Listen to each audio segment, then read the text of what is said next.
Praise lord. మీ అందరికీ దేవుని నామమున అందరూ బాగున్నారా? ఈరోజు దీని ఒక వాగ్దానం తప్పక మీ జీవితం నెరవేరాలని ప్రభుకి ప్రార్థన చేస్తున్నాను. మీరు ప్రార్థన చేయండి. దుఃఖమును నిట్టూర్పును తొలగిపోయెను. యెషయా గ్రంథం 51వ అధ్యాయం 11వ వచనం. ప్రియమైన బిడ్డలారా, ఇక్కడ దేవుడు వాగ్దానం చేస్తున్న మాట, దుఃఖమును నిట్టూర్పును తొలగించాడట దేవుడు. ఇజ్రాయెల్ ప్రజల యొక్క దుఃఖాన్ని అలాగే నిట్టూర్పును దేవుడు తీసివేశాడు. ప్రియమైన బిడ్డలారా, ఒక మాట మీతో చెప్పాలని ఆశపడుతూ ఉన్నాను పరిశుద్ధాత్మ ప్రేరణ ద్వారా. ఒకవేళ దుఃఖంలో నువ్వు ఉన్నావా, నిట్టూర్పుతో బ్రతుకుతూ ఉన్నావా, అయితే దేవుడు చెప్పడం ప్రారంభిస్తూ ఉన్నాడు, మీరు నా ఎదుకు రండి, మీరు విశ్వాసంతో ఉండండి, కన్నీళ్ళు విడిచి ప్రార్థన చేయండి, తప్పక నేను మీ దుఃఖాన్ని నిట్టూర్పుని నేను తీసివేస్తాను అని దేవుడు చెప్పడం ప్రారంభిస్తూ ఉన్నాడు.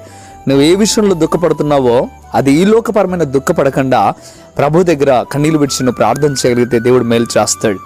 అన్న కుమారు లేరని తన గృహంలో చేరి ఏడవలేదు, తన భర్తను శోధించలేదు, కానీ ఆమె చేయగలిగిన పని మందిరంలో కూర్చొని కన్నీళ్లు విడిచి నిట్టూర్పు కలిగి ఉంది, ప్రార్థన చేసింది. అందుకే దేవుడు మేలు చేశాడు. ఒక మాట ఈరోజు ప్రభువు నీతో మాట్లాడుతున్న మాట, ఏ విషయంలో అయితే నువ్వు ప్రభు సన్నిధిలో ఏడుస్తావో, ఏ విషయంలో అయితే ప్రభు మీద నువ్వు ఆధారపడతావో, తప్పక నీ దుఃఖాన్ని నిట్టూర్పును తీసివేసి నిన్ను సంతోషపెట్టే దేవుడు నా దేవుడు. దయచేసి ప్రార్థనలో ఏకీభవించండి.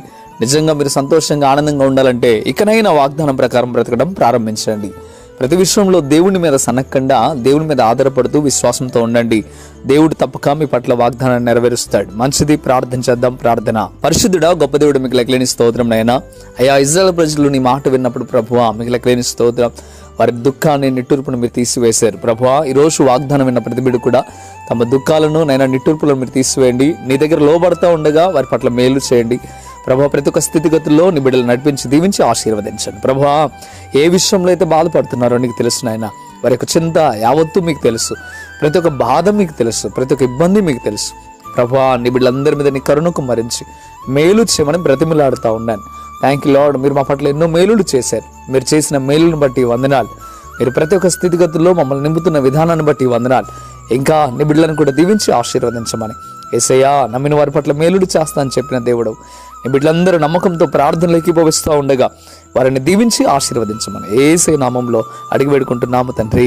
ఆమేన్, ఆమేన్. ప్రియమైన బిడ్డలారా, ఈ వాగ్దానం ద్వారా దేవుడు మీతో మాట్లాడినట్లయితే తప్పక వీడియోని లైక్ చేయండి. అంతేకాకుండా ఇంతవరకు కృపా టీవీ ఇండియా యూట్యూబ్ ఛానల్ని సబ్స్క్రైబ్ చేసుకోకపోతే ఇకనైనా మీరు సబ్స్క్రైబ్ చేయండి. ఈ వాగ్దానాన్ని మీరు అనేకులకు షేర్ చేయడం ద్వారా సువార్త ప్రకటించిన వారు అవుతారు, అనేకులను బలపరిచిన వారు అవుతారు. మంచిది, దేవుడు మీకు తోడే ఉండును గాక. ఆమేన్. God bless you.